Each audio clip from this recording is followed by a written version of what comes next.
یا حی قبیله د یمن کې و. ولم یذکر فيه عن ابي یزید.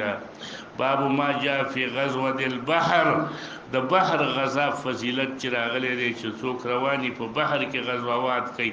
نن سبا خو بیخي داسې کشته او جنگي سامانونه دي چې په بحرونو کې یو بل سره جنگيږي، یو بل سره ډزې کوي، یو بل سره په خوا کې دا کشته نه وي، خو په بحر کې به سفر کولې د جهاد د پاره. نو دلته هغه دواړه قسمه فضیلتونه د دواړه قسمه مراد دي. وبه حدثنا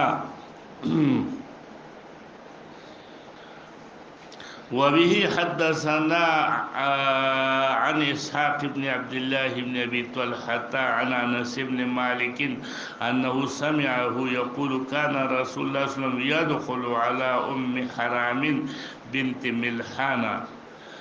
داخله ده په ام حرام بی بی باندې چې کله به قبا ته نو لارې په ام حرام بی بی وا نو آلته بلار فتطعمه. وكانت ام حرام تحت عبادة بن الصامت وعلى په نکاح کې وا. فدخل عليها رسول الله صلى الله عليه وسلم يوما فاطعمته وجلست كينا استلدا بيبي تفلي رأسه تفتش رأسه. علماء وي دا په حالاتو د رسول الله صلى الله عليه وسلم کې وا، دا د محارمونه وا. فنام رسول الله صلى الله عليه وسلم ثم استيقظ وهو يضحك. رسول الله خندلي. قالت دا بيبي وي ما ورته ویل ما يضحكك يا رسول الله؟ قال ناس من امتي عرضوا علي. زما د امت خلق ما تعالی پیش کړل غزاتن فی سبیل الله، غزال روان دي په لار د الله کې. يرکبونا سبج هذا البحر، سبج ویل کیږي خلق ویل شي سبج هذا الشيء زهر هذا الشيء. اغه بسواروي زهر البحر په شاده دی بحر باندې یا سبج.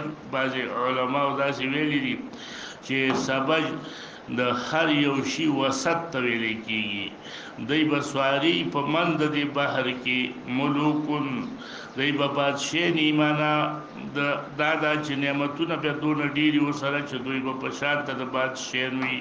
الله سرتی په تختونو باندې ایدا چې ویل چې مثل الملوک، یعنی حال د دوی په دنیا کې به دونه بهتري چې دا چې د بادشاہانو په شان ته وي. یا د دوی حال په قیامت کې بیانوي چې د دوی حال به په قیامت کې د بادشاہانو وي. وای ما ورته ویل یا رسول الله د دې کسانو غزاتونه چې دوی به پر قیامت ورځ بادشاہني، زما د پاره مغواړه د الله نه چې ما د دوی نه وګرځي. فدعا لهم، نو د دې لپاره دعا فدعا لها. ثم وضع رأسه بي سركي خذ فنام ثم استيقظ وهو يضحك. قالت فقلت ما يضحكك يا رسول الله؟ قال ناس من امتي عرضوا علي غزاة. دا په بحر کې نه وچه کې نحو ما قال في الاولي، لکه څنګه چې په اول وختونو کې ویلیو. نو